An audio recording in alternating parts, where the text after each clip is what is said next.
Motorcycle के फिसलकर divider से टकरा जाने के नतीजे में 3 नौजवान जाँ बहक हो गए। यह हादसा शहर हैदराबाद के मनमोहन सिंह ब्रिज पर कल शब पेश आया। ब्रिज का हाल ही में इफ्तिताह अमल में आया था। इस हादसे की इत्तला के साथ ही पुलिस वहां पहुंची, जिसने लाशों को पोस्टमार्टम के लिए भेज दिया।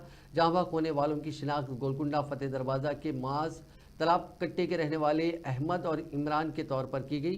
पुलिस ने इस सिलसिले में एक मामला दर्ज करके जांच शुरू कर दी। బండి నెంబర్ ఎవరమ్మా డాటా కొట్టి చూడండి వస్తుంది అది పేరు పేరు ఫోటో అక్కడ మన తెచ్చి